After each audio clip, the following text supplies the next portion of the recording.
E aí, galera livroníaca, hoje a gente vai contar pra vocês sobre o livro do Rick Riordan, As Provações de Apolo. Vem com a gente!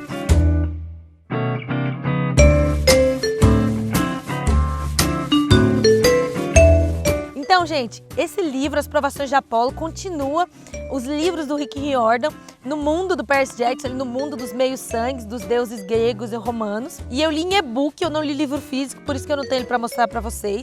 Eu ainda vou comprar o livro físico, porque é um livro muito bacana, é um livro muito bonito também, eu já dei uma olhadinha.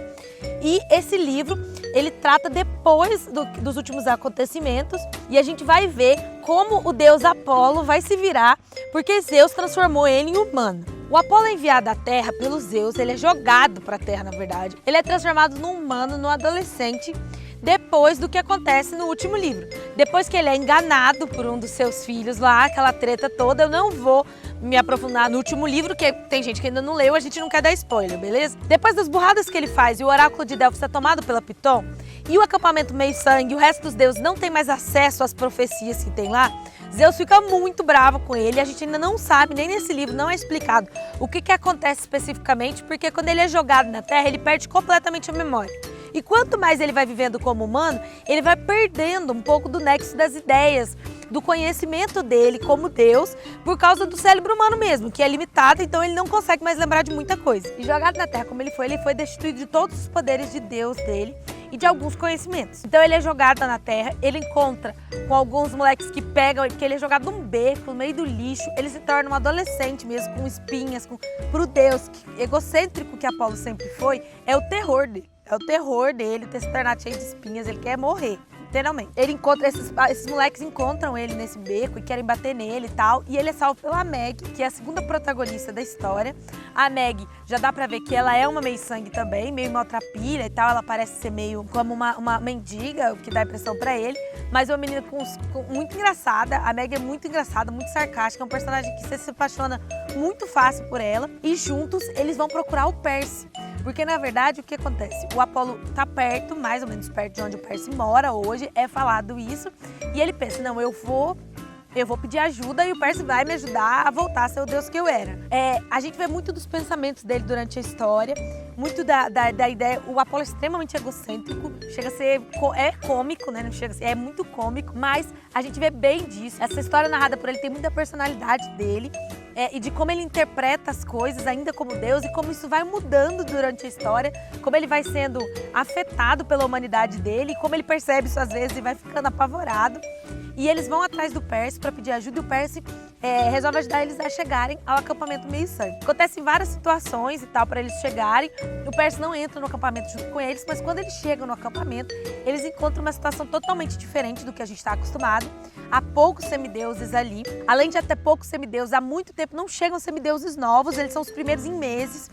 Estão sumindo semideuses. Do nada, durante a noite, já sumiram, se eu não me engano, 3 a esse ponto da história. Do nada, a Rachel, que é o oráculo, não tá lá nesse ponto. E ela também não deu notícia, não conseguiu voltar. A gente vê ela depois da história e tudo mais, mas o acampamento tá sofrendo essa questão. A gente vê várias situações se desenrolando a partir daí, dele percebendo que o Zeus mandou ele para que ele consertasse a burrada que ele fez, para que ele tomasse de volta o oráculo e junto com os semideuses ele consertasse. Nesse meio tempo ele conhece os próprios filhos que são semideuses ali. A gente conhece novos semideuses. Há um semideus brasileiro que é super legal. Todo mundo gosta muito dele e tal. E até trechos muito engraçados. A gente postou lá no Instagram uns trechinhos do Apolo fazendo citações ao Brasil. É muito cômico. Mas é bem legal a história se desenrola a partir daí, dele tentando como ele pode fazer para tomar de volta Delfos, ele lutando com isso, que ele sabe que ele vai ter que fazer, ele sabe que vai ser obrigação dele, e ao mesmo tempo tendo que lidar com a humanidade dele, com a forma humana agora, por ele não ter os poderes, sendo Deus da música e tal. Tem até algumas situações que a gente vê sobre isso, sendo Deus da música, da poesia, e ao mesmo tempo não conseguindo mais produzir como ele produzia quando era um Deus. E ele conhecendo esses filhos que ele tem humanos, ele conhecendo um pouco da humanidade mais de perto, né? Ele conversando com o Quiron e tentando ver como o porquê desses sumiços, até o ponto que somem 2 no meio de uma atividade do acampamento. Além dele ter contato com a caverna de Delfos e ver o que estava acontecendo mais ou menos, assim, um negócio muito louco. Eu não vou dar muito spoiler, mas ele ouve uma conversa, eles escapam por pouco, ele e a Meg. Além disso, deles escaparem por pouco disso acontecer, dois dos filhos dele somem na floresta que tem ali do acampamento. E aí algumas coisas começam a se ligar e ele começa a preparar para poder ir atrás, porque ele fala, são os meus filhos. Ele começa a se apegar aos filhos dele. Então é uma história bem bacana, uma história que acompanha o Apolo e ele é um deus muito, muito cômico e trágico ao mesmo tempo, então é bem legal de ler. Esse livro, ele vem na melhor forma do Rick Riordan, é um livro típico dele, na sua melhor forma mesmo. Um livro muito bem escrito, um livro muito fácil, muito tranquilo, de uma leitura muito fluida, um livro muito gostoso de ler. É aqueles livros, é Rick Riordan, não tem outro jeito de eu te explicar, entendeu? É um livro que cita muita cultura pop, que faz ligações com fatos reais, com pessoas reais, que é cômico, que é engraçado, que te faz o coração seu sofrer às vezes, que parte seu coração.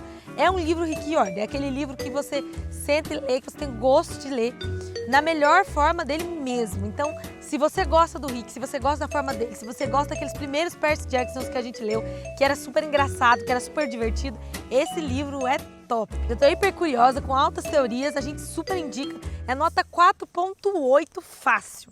Vocês estão gostando das nossas resenhas?